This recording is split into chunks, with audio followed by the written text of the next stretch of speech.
여호수아 4장. 온 백성이 요단강을 다 건너자 여호와께서 여호수아에게 말씀하셨습니다. 각 지파에서 한 사람씩 12명을 뽑아라.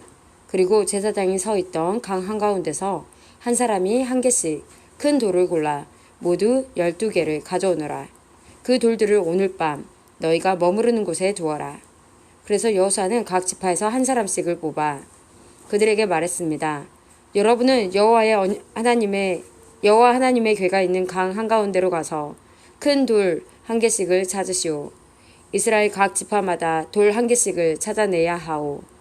그리고 그 돌들을 어깨 위에 메고 나르시오. 그 돌들은 여러분에게 기념이 될 것이오. 먼 훗날 여러분의 자녀가 여러분에게 이 돌들은 왜 여기에 있지요? 하고 물으면 여러분은 여호와의 언약궤 앞에서 흐르던 요단강 물이 멈추었다고 자녀들에게 말해 주시오. 이 돌들은 이스라엘 백성들에게 이 일을 영원토록 기억시켜 줄 것이오. 이스라엘 사람들은 여호수아가 시키는 대로 요단강 가운데서 돌 12개를 날라왔습니다. 이스라엘의 12지파는 여호와께서 여호수아에게 명령하신 대로 각각 한 개씩의 돌을 맡아 자기들 진 가운데 두었습니다. 또 여호수아는 돌 12개를 취하여 제사장들의 언약궤를 메고 서 있던 요단강 한가운데에도 두었습니다. 그 돌들은 아직까지도 거기에 있습니다.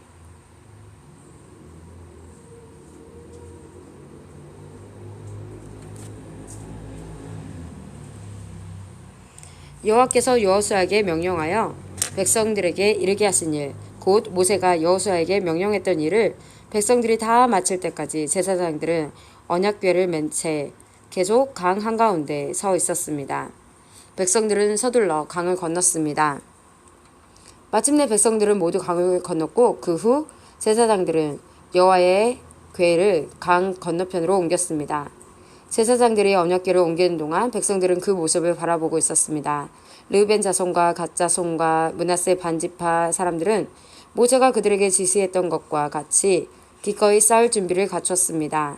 그들은 다른 백성들보다 앞서서 강을 건넜고 4만 명이나 되는 무장한 사람들이 여호와 앞에서 요단강을 건너 여리고 평야로 나아가 싸움을 준비했습니다. 그날 여호와께서는 여호수아를 모든 이스라엘 사람들 가운데서 큰 사람으로 만드셨습니다. 이스라엘 사람들은 모세를 존경했듯이 여호수아가 사는 날 동안 그를 존경했습니다. 그때 여호와께서 여호수아에게 말씀하셨습니다. 증거궤라고도 하는 언약궤를 메고 있는 제사장들에게 요단강에서 오라고 명령하여라. 그래서 여호수아는 제사장들에게 강에서 나오시오라고 명령했습니다.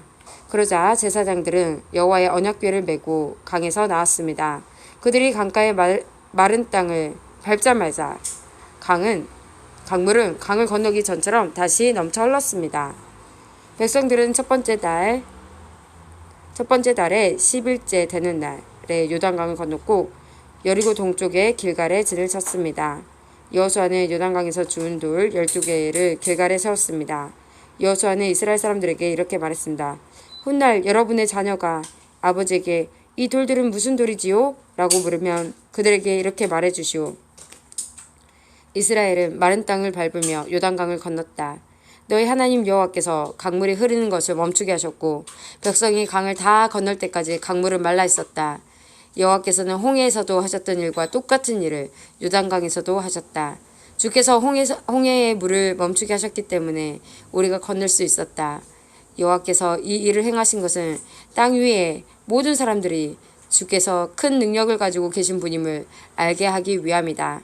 또한 너희들은 언제나 여호와 하나님을 섬기도록 하기 위해서이다. 여호수아 5장. 이처럼 여호와께서는 이스라엘 사람들이 강을 건널 때까지 요단강을 마르게 하셨습니다. 그때 요단강 서쪽에 사는 아모리 사람의 모든 왕들과 또 지중해 가까이 사는 가나안 왕들도 그 이야기를 듣게 되었습니다. 그들은 그 이야기를 들은 후 몹시 두려워했고 이스라엘 사람들과 마주치는 것을 너무나 무서워하게 되었습니다. 그때 여호와께서 여호수아에게 말씀하셨습니다. 부싯돌로 칼을 만들어서 이스라엘 사람들에게 다시 할례를 행하여라. 그래서 여호수아는 부싯돌로 칼을 만들어 기브앗 하라롯에서 이스라엘 사람들에게 할례를 베풀었습니다. 여호수아가 남자들에게 할례를 베푼 이유는 이러합니다. 이스라엘 사람들이 이집트를 떠난 이후 군대에서 일할 만큼 나이가 든 남자들은 광야에서 모두 죽었습니다. 이집트에서 나온 남자들은 할례를 받았으나 광야에서 태어난 많은 아이들은 할례를 받지 않았습니다. 이스라엘 사람들은 광야에서 40년 동안을 옮겨 다녔고 그동안 이집트에서 나온 사람 가운데 싸울 수 있는 남자들은 다 죽었습니다. 그것은 그들이 여호와께 순종하지 않았기 때문입니다. 그래서 주께서는 그들이 가나안 땅을 볼 수 없을 것이라고 말씀하셨습니다. 그 땅은 여호와께서 그들의 조상들에게 주기로 약속하셨던 땅이었고 적과 꿀이 흐르는 비옥한 땅이었습니다. 마침내 그들의 자손들이 그 땅을 차지하게 되었으나 광야에서 태어난 자손들 중에는 할례를 받은 사람이 하나도 없었기 때문에 여호수아는 그들에게 할례를 베풀었습니다. 할례를 받은 모든 이스라엘 사람들은 상처가 아물 때까지 그들의 진에 머물러 있었습니다.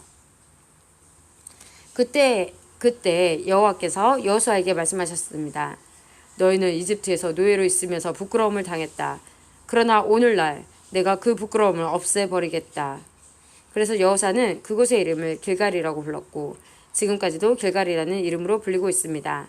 여리고 평야에 있는 길갈에서 진을 치고 있었던 이스라엘 백성들은 그달 14일 저녁에 그곳에서 유월절을 지켰습니다.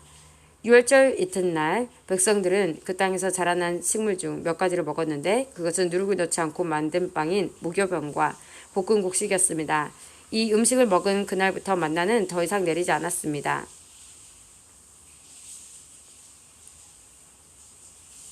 이스라엘 사람들은 그날 이후 만나를 먹을 수 없었기 때문에 가나안 땅에서 나는 것을 먹기 시작했습니다. 여호수아가 여리고 근처에 있었을 때 눈을 들어보니 어떤 사람이 자기 앞에서 칼을 들고 서 있는 것이 보였습니다. 여호수아는 그에게 다가가 당신은 우리 편이요 아니면 적의 편이요? 라고 물었습니다. 그 사람은 나는 누구의 편도 아니다. 나는 여호와의 군대 사령관으로 왔다고 대답했습니다. 그러자 여호수아는 땅에 엎드려 그에게 물었습니다. 주의 종인 저에게 하실 말씀이 무엇입니까? 여호와의 군대 사령관은 너의 신을 벗어라. 내가 서 있는 곳은 거룩한 곳이다 라고 말했습니다. 여호수아는 그의 말대로 했습니다.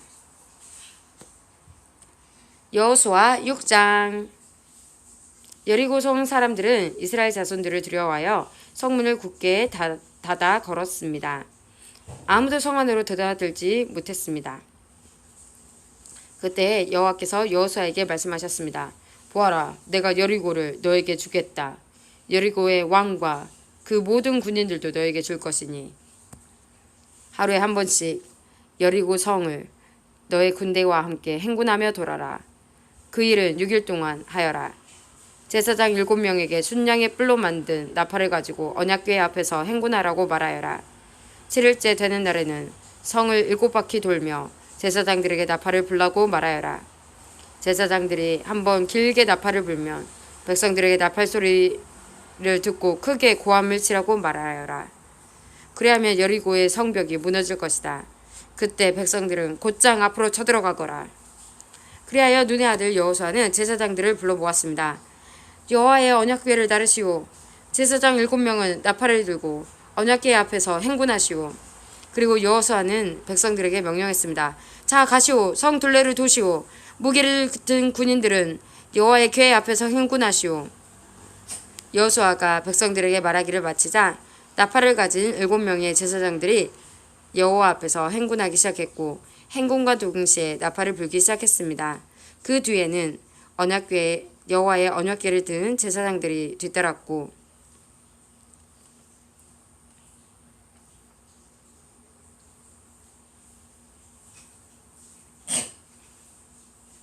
무기를 든 군인들은 제사장들 앞에서 행군하였습니다. 또 언약궤 뒤에도 무기를 든 군인들이 뒤따랐습니다. 그들은 각기 자기 나팔을 불었습니다. 그러자 여호수아는 백성들에게 고함을 지르지 말라고 했습니다. 소리내지 마시오. 내가 명령을 내리기 전까지는 아무 말도 하지 마시오. 내가 명령을 내리면 그때 고함을 지르시오. 이처럼 여호수아는 백성들에게 여호와의 궤를 메고 성 둘레를 한 바퀴 돌게 하였습니다. 그리고 나서 그들은 진으로 되돌아와 하룻밤을 지냈습니다. 이튿날 여호수아는 아침 일찍 일어났습니다. 제사장들은 여호와의 궤를 다시 메고 제사장 7명을 7나팔을 들었습니다.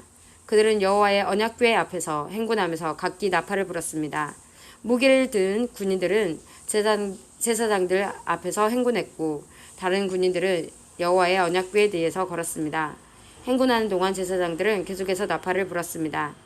이처럼 두 번째 날에도 그들은 성 둘레를 한 바퀴 돌고 나서 진으로 되돌아왔습니다. 그들은 이 일을 6일 동안 날마다 했습니다. 7일째 되는 날 그들은 새벽에 일어났습니다. 그리고 성 둘레를 7번 돌았습니다. 그들은 전과 같은 방법으로 성 둘레를 돌았지만 성을 7바퀴 돌기는 그날이 처음이었습니다. 7바퀴째 돌 때 제사장들이 또 나팔을 불었습니다. 그러자 여호수아가 명령을 내렸습니다. 자, 고함을 지르시오. 여호와께서 여러분에게 이 성을 주셨소.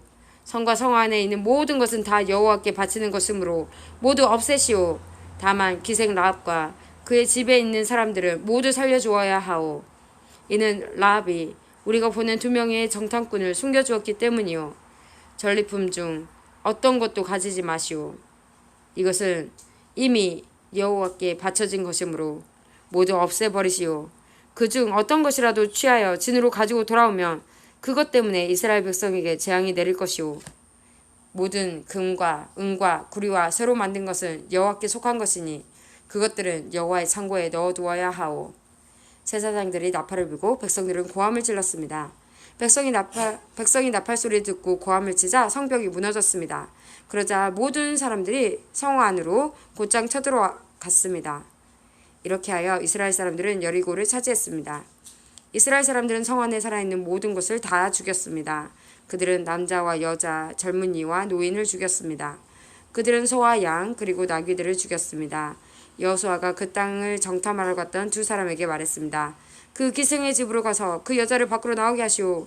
그리고 그 여자와 함께 있는 모든 사람을 밖으로 나오게 해서 당신들이 그 여자에게 약속한 대로 하시오. 그리하여 2사람은 라합의 집으로 들어가 라합을 밖으로 나오게 했습니다. 그들은 또 라합의 아버지와 어머니를 비롯해서 라합과 함께 있던 모든 사람들을 밖으로 나오게 했습니다. 2사람은 라합의 온 가족을 이스라엘의 진 밖으로 데리고 갔습니다. 그리고 나서 이스라엘은 성 전체와 그 안에 있는 모든 것을 불태웠습니다. 그러나 그들은 금과 은과 구리와 새로 만든 물건은 태우지 않았습니다. 그것들은 여호와의 집 창고에 넣어두었습니다. 여호수아는 기생 라합과 그 여자의 가족 그리고 그 여자와 함께 있던 모든 사람들을 구해주었습니다. 여호수아는 그 사람들을 살려주었습니다. 왜냐하면 라합은 여호수아가 여리고를 정탐하기 위해 보낸 2사람을 도와주었기 때문입니다.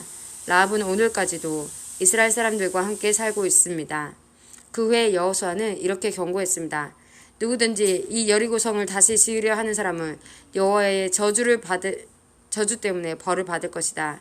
이 성에 기초를 놓는 사람은 맏아들을 잃어버릴 것이고 이 성에 문을 세우는 사람은 막내 아들을 잃어버릴 것이다. 이처럼 여호와께서는 여호수아와 함께 하셨습니다. 또 여호수아는 온 땅 위에 유명한 사람이 되었습니다.